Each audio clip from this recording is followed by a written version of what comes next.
vestiduras blancas, iglesia de Sardis y bichos raros. Apocalipsis 3.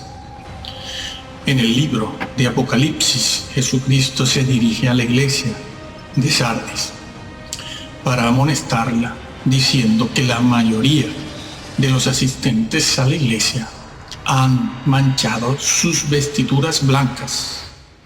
Y luego Jesús promete a los que no han manchado sus vestiduras que no borrará sus nombres del libro de la vida.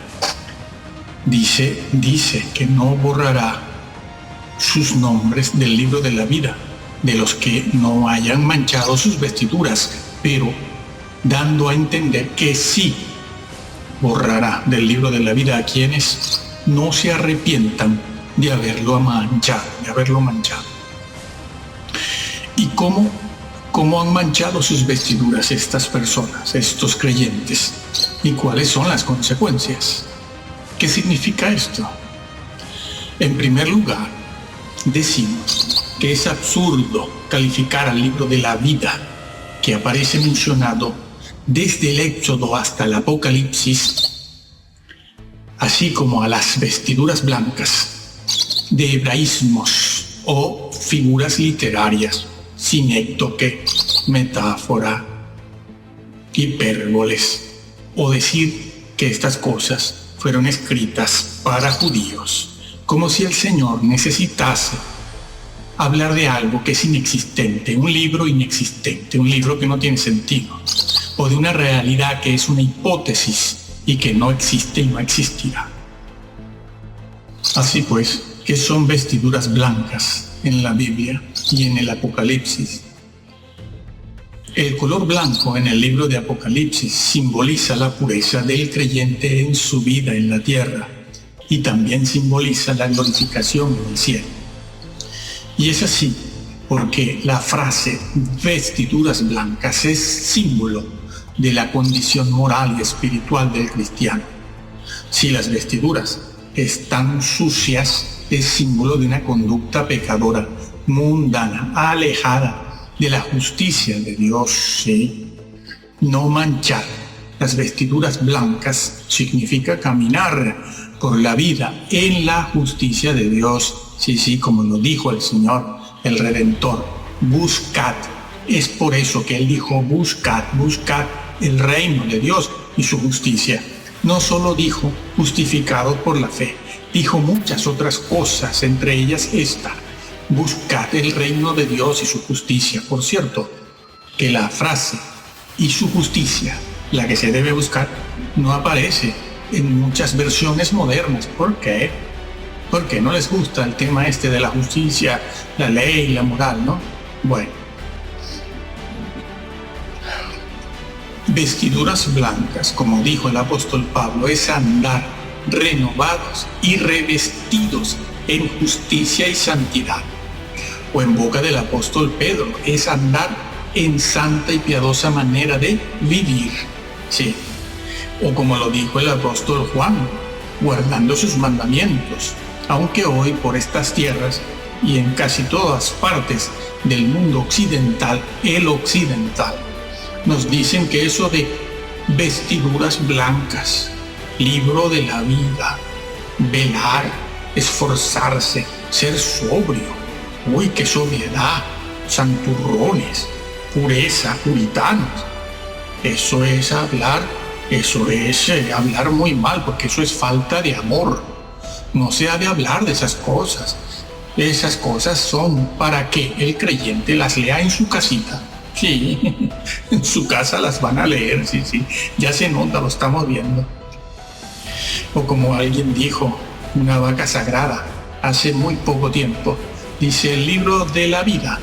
El libro de la vida, a ver, bueno, todos morimos en pecado, dijo. Es una vaca sagrada la que ha dicho esto. Lo siguen miles de personas. Es un predicador de fama internacional.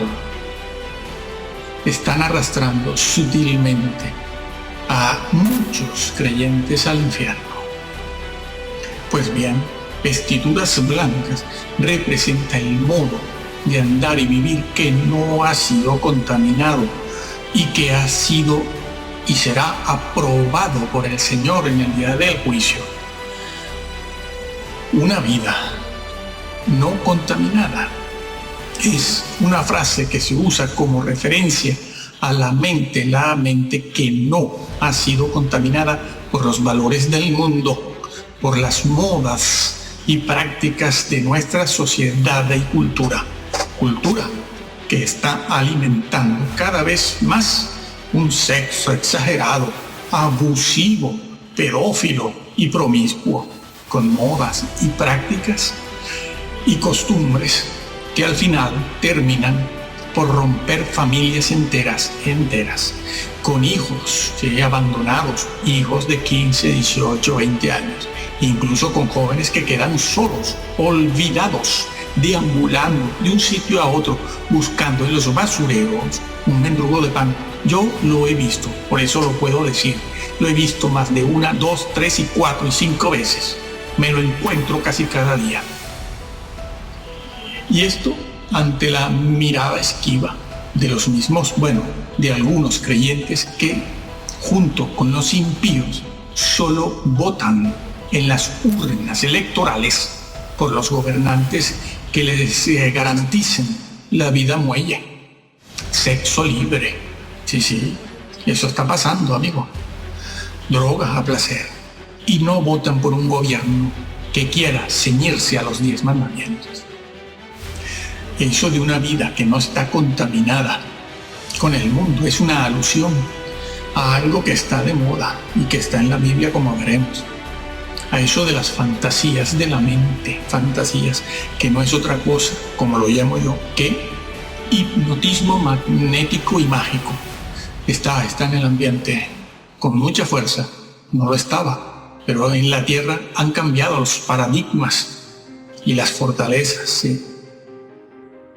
La frase vestiduras blancas es una alusión al modo de ser y hacer del creyente fiel, que no se amolda al mundo, no, y no ha dejado minar su vida, como quien no deja minar su salud, viviendo de cualquier forma, comiendo de cualquier forma, drogándose, etc.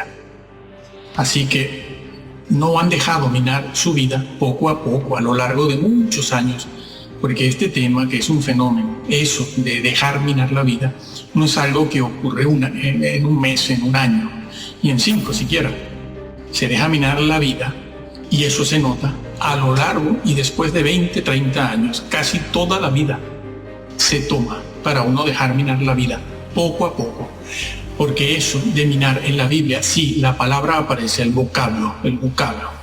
Analícese. Ese vocablo, minar, en la Biblia significa debilidad moral, irse debilitando moralmente y espiritualmente a lo largo de muchísimos años, toda la vida, con prácticas supuestamente inocentes. Claro, tiene que ser así, son con cosas inocentes, inocuas. Esas cosas que los creyentes líderes dicen que son cosas legítimas. Eso sí lo puedo hacer, sí, eso sí. Y así se empieza. Cosas legítimas, pero no son santas. No son santas.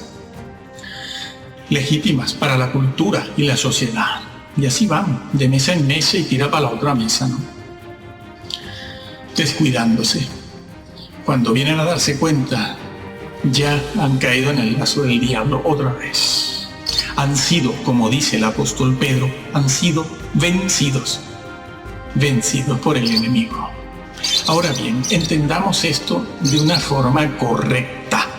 No se trata de tener una actitud contestataria en la vida, como les gusta a muchos cristianos desempeñar en el templo, no en sus trabajos, no. Eso no lo pueden hacer en sus trabajos porque los ponen en la calle. Eso lo hacen en el templo. Actitudes y conductas contestatarias y rebeldes. Lo hacen así porque son personas de ese temperamento reaccionario y rebelde, cosa que han aprendido también en la sociedad. Rebélate. Sí, rebélate. Descarríate, me descarrilo. Sí. Ahí se nota la soberbia de los creyentes de hoy en día, ¿no? No se trata de eso. No se trata de demostrar un carácter así fuerte, ¿no? Como muchos creyentes, y sobre todo de púlpito, que les gusta dar con el puño en el púlpito. Eso lo podían y sabían hacer los grandes hombres de Dios, pero tenían autoridad moral. Aquellos tiempos eran otros y aquellos hombres eran otros. No se trata de esto. Antes se trata, como lo dijo el apóstol Juan, no améis al mundo ni las cosas del mundo. Si alguno ama al mundo, el amor del Padre no está en él. Porque los deseos de los ojos, la vanagloria de la vida, los deseos de la carne, etc., no provienen del Padre. No provienen del Padre, sino de otro sitio, de abajo, de las cavernas del infierno. Sí, del padre de mentira, el asesino. De allí. Bueno, eso es, se trata de eso, de no amar al mundo y sus cosas. Pues bien, a los creyentes que no han manchado sus vestiduras, Jesús las califica de dignas, no solo aquí, en otros sitios, pero bueno, aquí a la iglesia de Sardis, a estos pocos creyentes de vestiduras blancas que no las han manchado, las califica de dignas porque no tomaron parte en el culto pagano, en los cultos paganos, ni en la carnalidad de los impíos y apóstatas. No ensuciaron sus vestiduras con la gula de las comilonas, ni con las medidas falsas y las pesas falsas. El Señor se molesta muchísimo cuando el creyente utiliza medidas, pesas falsas. No contaminaron su vida, no asistieron a los bautizos paganos, aunque fuera de la familia. El que ame más a padre y madre no es digno de mí, dijo también, ¿no? Ni se entretenían estos creyentes viendo complacida y felizmente a los Simpson, que se burlan de Jesucristo con blasfemias e insultos propios de homosexuales. Nada de gay, homosexuales, por no decir una palabra grosera, ¿no? Son dignas porque no dieron cabida en sus cuerpos a la deshonra. No dieron cabida en sus cuerpos a la deshonra con los tatuajes. No se puede llevar la Biblia tatuada en el cuerpo, en la carne, está prohibido. Sino que la Biblia se lleva tatuada en el corazón, en la mente, que no la conocen, no conocen al Dios en el cual dicen creer y adorar. ¿Creen ustedes que el ojo del Altísimo no lo ve y le duele? ¿Nos tendrá por inocentes? Daremos buena cuenta de ello. Sí. Ahora, estos creyentes fieles de Sardis andarán en la comunión eterna con Dios en justicia y con vestiduras blancas. En realidad serán revestidos. Lo vemos ahora. Por otra parte, cuando Jesús, el Hijo de Dios, habla de los que sí se han contaminado en la iglesia de Sardis, que son la mayoría, lo dice él, se dirige a aquellos que han dejado morir su vida espiritual, ética y moral, es decir, la santidad. Han dejado morir la santidad. Aquella congregación hacía lo mismo que hacemos nosotros. Ellos decían que tenían obras y el Señor se los reconoce siempre a todas las iglesias. Tenían obras, sí, pero las obras que esgrimían eran obras muertas y tenían nombre de que vivían, ¿no? ¿Quién hubiera sospechado algo así? Nadie. Hoy en día no conocemos, nadie sabe dónde hay una iglesia muerta, porque todas están, brincando, saltando, ¿no? Como Usa cuando llevaba el arca, cantando, celebrando, brincando, jolgorio, gozo, alegría, paz, el Espíritu de Dios. Nadie sospechaba que solo faltaban segundos para morir. ¿Quién lo hubiera dicho? Sí. Bueno, pues aquellas obras que esgrimían eran obras muertas porque no habían permanecido velando, como Jesús les dice eso, sino que habían estado imitando al mundo en sus formas y métodos de hacer las cosas. Habían seguido al mundo en su molde, así como lo imitan y lo siguen hoy también, ¿no? Incluida la forma de hacer y adorar al Señor con la música.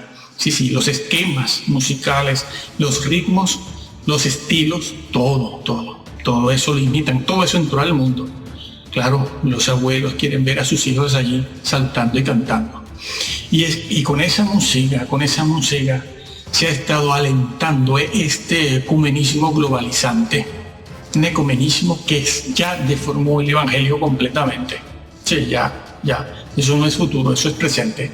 Muchos en la congregación de Sardis habían manchado sus vidas con la mundanalidad y contaminar nuestra vida, nuestras vestiduras, así es mancharlas con la muerte, porque es el Señor el que les dice que muchas cosas en ellos ya habían muerto y otras estaban por morir. Sí, como la iglesia de la Odisea, te vomitaré de mi boca. Sí, pero son salvos, no pasa nada. Quienes están enseñando eso son verdaderos apóstatas, estos predicadores que arrastran multitudes, son vacas sagradas de fama internacional y los están arrastrando, y ellos no son los únicos culpables, ellos son quienes van a oírlo, porque los mantienen, los escuchan y siguen a esos predicadores modernos. Jesús no dice que están muertos porque no han nacido de nuevo, porque no se han justificado por la fe. Él no dice eso, en ningún lado lo dice. Tampoco se dice que es una enseñanza para judíos, no. Se está hablando a una iglesia, sino porque al no velar y al no andar en santa y piadosa manera de vivir, se cae en la tibieza y en la frialdad. Al final el resultado es el mismo, la muerte. Los creyentes de Sardis eran como los de hoy, que dicen que no quieren parecer bichos raros. Nosotros no queremos que el mundo nos vea como bichos raros. Sí. Yo no soy puritano, yo no soy santurrón. Como dijo un célebre predicador, mi mujer no es puritana. Pues si no es puritana, amigo, ya puede usted andar con el fusil al hombro cargado las 24 horas del día. Porque con esas piernas que va luciendo por ahí, amigo, no sabemos qué pueda pasar. Claro, con ello quieren parecerse al mundo, ¿no? Cantar como el mundo, vestir como el mundo, danzar con el mundo, hablar como el mundo, correr con el mundo y bajar al infierno con el mundo. Y querer entrar en el reino eterno con las vestiduras manchadas es no tener cómo presentarse de pie dignamente ante el juez de toda la tierra, sino que es presentarse con vergüenza, lo dice el Señor. Esa palabrita vergüenza no la usamos nosotros, está registrada en la Sagrada Escritura. Ese es el problema, que eso está escrito. Eso está en Apocalipsis 16:15. Sí, para que no nos presentemos con vergüenza. O lo que es lo mismo, es querer entrar en el banquete de boda, sin el vestido de boda. Eso está registrado en Mateo 22:11. Sí. Este Señor que entró en el reino sin vestido de boda y que luego Jesús lo manda a echar afuera, lo saca del reino. Esta persona es echada afuera porque entró sin la vestidura de boda, sino con un vestido sucio, manchado. Venía del trabajo. En la parábola venía del trabajo. No había ido a casa a cambiarse, a vestirse en la manera adecuada y que exige el ir a una boda, sino que él terminó de trabajar y así como estaba se fue allí a la boda. Claro, con vestiduras sucias propias del trabajo. No era un vestido adecuado para estar en una fiesta o una celebración de boda. Y eso es lo que dice Jesús en todas partes. Estaba manchado en este caso por el pecado. Pues bien, a los fieles de Sardis, el Señor les dice, andarán conmigo, y después Jesús les promete que jamás borrará sus nombres del libro de la vida. Se los promete, ¿sí? Los que guardan la justicia, es decir, la ley moral de Dios, es decir, los que son santos, esa ley moral, la santidad, la justicia, que fue reiterada, por cierto, y confirmada en el Sermón del Monte, Mateo, desde el capítulo 5 al 7, o lo que es lo mismo, los que guardan la Torá, la justicia de Dios, la santidad de Dios, la ley de Dios, esos son los dignos de no ser borrados del libro de la vida. Y andarán con Jesús con ropas y vestiduras blancas. Andaban con vestiduras blancas en la tierra y serán revestidos nuevamente con vestiduras blancas en el reino. Porque para andar con Jesús se ha de ser santo, como Jesús lo fue en toda su santa manera de vivir, completamente. Y era un carpintero, no era un monje. Se mezcló con nosotros, anduvo con nosotros. Pues bien, es por eso que en Apocalipsis 16:15 vuelve el Señor a exhortarnos, a amonestarnos y a advertirnos a mantener las vestiduras blancas. Sí. Él no dice, bueno, ya estás justificado. No, dice, mantén las vestiduras blancas, sin contaminación con las cosas del mundo, con el propósito de no llegar a pasar vergüenza en el día del juicio, el juicio que se nos hará a toditos. Sí. Y en el capítulo 20:14, Jesús alaba a los que están lavando, presente continuo, están lavando permanentemente sus vestiduras, constantemente, para tener derecho a la justificación. No, tener derecho al árbol de la vida. No dice que tienen que nacer de nuevo, no dice nada de eso, sino que tenemos que vivir en arrepentimiento, velando y apartándonos del mundo. Y no me vengan a decir ahora que eso es salvación por obras, porque no lo es. Han entendido mal todo. O que ya están seguros de la salvación porque han sido predestinados, pues han entendido mal Romanos 8. Lo que sí enseña el libro en todas partes, es a cuidar el llamado y la elección. Y harán bien los líderes, sobre todo los mayores, los de mayor edad, los de más edad, los viejos, en empezar a decirle a los creyentes que deben conocer bien la sangre de Jesús, deben conocer bien a la persona de Jesús. Dios sí puede ser conocido. Han engañado a los creyentes diciendo que no se puede conocer a Dios. Lo que de Dios no se puede conocer no está registrado en la Biblia. Y lo que sí está registrado es porque se puede y se debe y está ahí para conocerlo. Tienen que empezar por ahí, a conocer la persona de Jesús y su sangre, que es un tema bastante largo. Y empezar a adorarle en espíritu y en verdad, sin tanto caínismo, sin tantos bailes, danzas y música. Nos va a pasar como a Usa. Murió llevando el arca, en pleno holgorio y celebración. Sí.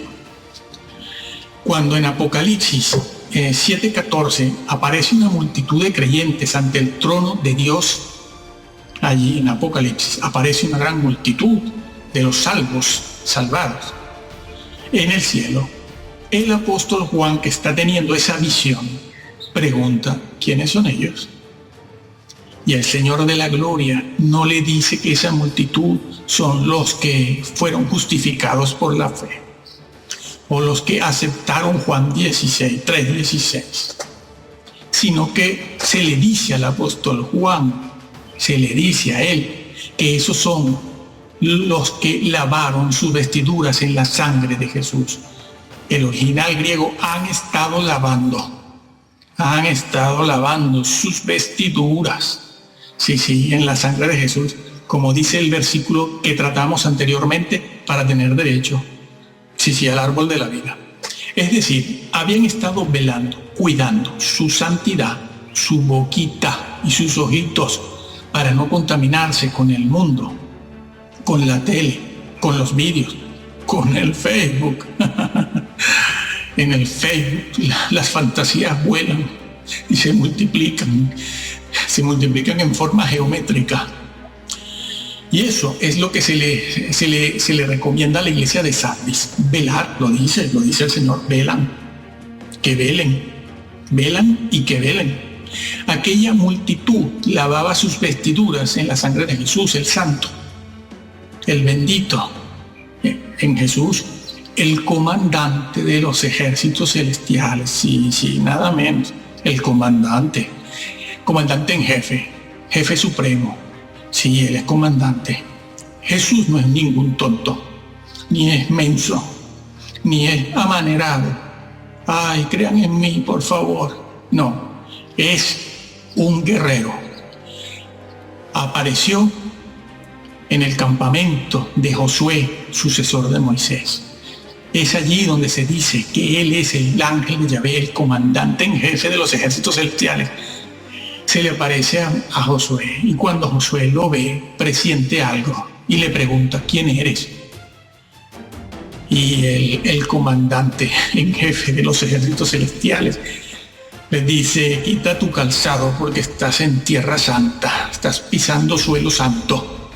¿Y sabes cómo lo vio Josué? Con la espada en la mano. Sí. Ay, espada no queremos guerra. Ay, amor, seamos todos uno, ecumenismo, paz, amor. Ay, no. Sí. Esa es nuestra valentía. ¿Qué pasaría si vinieran a degollarnos por aquí? Pues sí, se le apareció a Josué con una espada, un guerrero, porque estaba en guerra. Y así vendrá. Sí, hay que decirlo porque está dicho, vendrá con la espada de su boca. Ya pudo haber dicho la espada del Espíritu también, pero dice la espada de su boca. Y también dice esa porción de la Escritura que con esa espada va a matar a un montón de gente. Léelo, Apocalipsis del 18 en adelante. Va a matar gente, sí, va a matar. Ya no vendrá, no entrará con un burrito manso, viene en caballo de guerra. Alábalo, porque no existe ser más gallardo, más valiente, más combatiente como Jesús, el Mesías, el Hijo de Dios, y reflexiona sobre Él, sobre lo que Él hizo, que Él solo escucha, Él solo en su humanidad venció a todo un vasto ejército de poderosísimos ángeles rebeldes de las tinieblas, poderosísimos. Los ángeles fieles no pudieron ayudar al Señor. No, como muchos le pasaron la mano por la espalda para consolarlo, alentarlo. Ni Jesús pudo echar mano de la fuerza, el poder de su propia naturaleza divina, mejor dicho, de su deidad. Deidad siempre será mejor que divinidad. Jesús no pudo echar mano de su naturaleza divina, de su deidad, para poder mitigar, para poder sobrepasar todas aquellas situaciones de sufrimiento, dolor horribles. La flagelación, la cruz. Jesús no pudo, lo tuvo que hacer completamente en su humanidad, solo su humanidad, para poder obrar la redención. Así que alábalo a Él. Menos salto, menos canto y más doctrina sobre la persona del Señor. Pero la iglesia de Sardis tenía un remanente de creyentes. Lo dice la Biblia, unos pocos. Remanente es una verdad bíblica que cruza la Sagrada Escritura de tapa a tapa, de que a pesar de que en el pueblo de Dios siempre hay muchos, será un remanente el que se salve. Esa es una verdad bíblica siempre, un remanente. Eso que nosotros decimos 4 gatos, no lo decimos nosotros, es que eso también está escrito. Ese es el problema que tienen. No es que seamos negativos, no, son 4 gatos, un remanente. Pues bien, esos que han sido fieles, ese remanente que hacen la voluntad de Dios, van a ser revestidos con vestiduras blancas. Esta segunda vestidura blanca con la que son revestidos por el Señor en el mismísimo cielo, no se refiere a una nueva conversión, Dios mío, como si estuviesen reconvirtiéndose en el reino eterno, sino que es el vestido o el sello de aprobación de la santidad de esos creyentes que fueron santos en toda su forma y manera de vivir. Y además, en la Biblia, el obtener la vida eterna se califica muchas veces de premio. Nosotros entendemos por premio alguna cosita extra que nos damos. Incluso he visto a los creyentes que se dan el lujo de despreciarlo. Dicen, bueno, yo voy a pecar un poquito por aquí y si no obtengo premios no importa. Yo con un rincón me conformo. Los rincones no están en el cielo, están en las cavernas. Y además es ir contra el propósito de la predestinación. Decir una cosa como esa es blasfemar, ¿lo sabías? Esa es una blasfemia. Quien diga eso no entra. Sí, lean bien Romanos 8 y también 1 Corintios 3. Pero bien, exégesis desde el griego. Bien, el Señor les dice, no borraré sus nombres del libro de la vida y confesaré sus nombres delante de mi Padre y de los ángeles. Sí. Así que decimos aquí que somos predestinados para ser como el Mesías, Jesús, sí, ese que se ha puesto de moda decir Hamashiach. Los más cristianos dicen ahora Hamashiach, ¿no? Copiándose de los mesiánicos, porque así lucimos más teólogos que nunca. Nada, hermano, usted puede decir el Mesías. Dios sabe que usted se refiere a su Hijo, Jesús, el Hijo de Dios, el Mesías. No tiene que copiarse ahora todo el mundo Hamashiach. Qué cursi, amigo, qué cursi. Hamashiach. El tema de adorar al Señor no es un tema fonético. No es un tema fonético. Es un tema que está en la mente, del alma. El Señor sabe que estamos hablando de Él. A ver si los chinos también, y los hermanos japoneses, y los hermanos africanos, los vamos a obligar a hablar el hebreo. Dios mío, no es un asunto fonético, por Dios. Somos predestinados a ser como el Mesías, Jesús, y cuidar la salvación. Nada de salvos, siempre salvos. No lo enseña la Biblia. Tergiversar lo enseñado en el libro de Apocalipsis sobre las vestiduras blancas y sobre el libro de la vida, diciendo que bueno, al final todos morimos con algún pecado, para darles después la razón a los reformadores calvinistas, que nadie, muy pocos saben lo que ellos enseñaron. Es causa de condenación. Están edificando con madera, heno y hojarasca, y alguno está destruyendo. No, la palabra destruir. En 1 Corintios 3, cuando dice, y el que destruyere el templo de Dios, Pablo usa la palabra templo para referirse a la persona, siempre lo hace así. Muchos están destruyendo el templo, las vidas, la fe de las personas con una doctrina errada. Serán condenados también por destructivos. Nosotros concluimos aquí diciendo que el libro del Apocalipsis termina con una soberana y severa advertencia, una seria amonestación y también bendición para los que lo lean, lo crean y respeten toda la doctrina en el contenido. No todo el libro es simbólico. Muchas partes son históricas y otras partes son literales. Pidan la iluminación del Espíritu Santo, que al final no se hace tan difícil saber lo que ese libro dice. No quites, hermano, no agregues. Léelo, créelo, practícalo tal cual te lo encuentras, tal cual fue escrito para todos. Su interpretación, por lo general, más de la mitad, no pertenece a una élite teológica, ni a estos modernos mesiánicos. Acércate al Señor, búscalo, ámale, Jesús solo Jesús, en la Trinidad. Solo Jesús obró la redención, solito, Él en su humanidad. Y Él es una de las personas de la Trinidad. Pero solo Jesús, que en tu iglesia se hable solo de Jesús. Si hablan de otras cosas, tú también te haces corresponsable de una iglesia mediocre o de una iglesia que el Señor rechaza, como varias de las que están en el libro de Apocalipsis. Amén.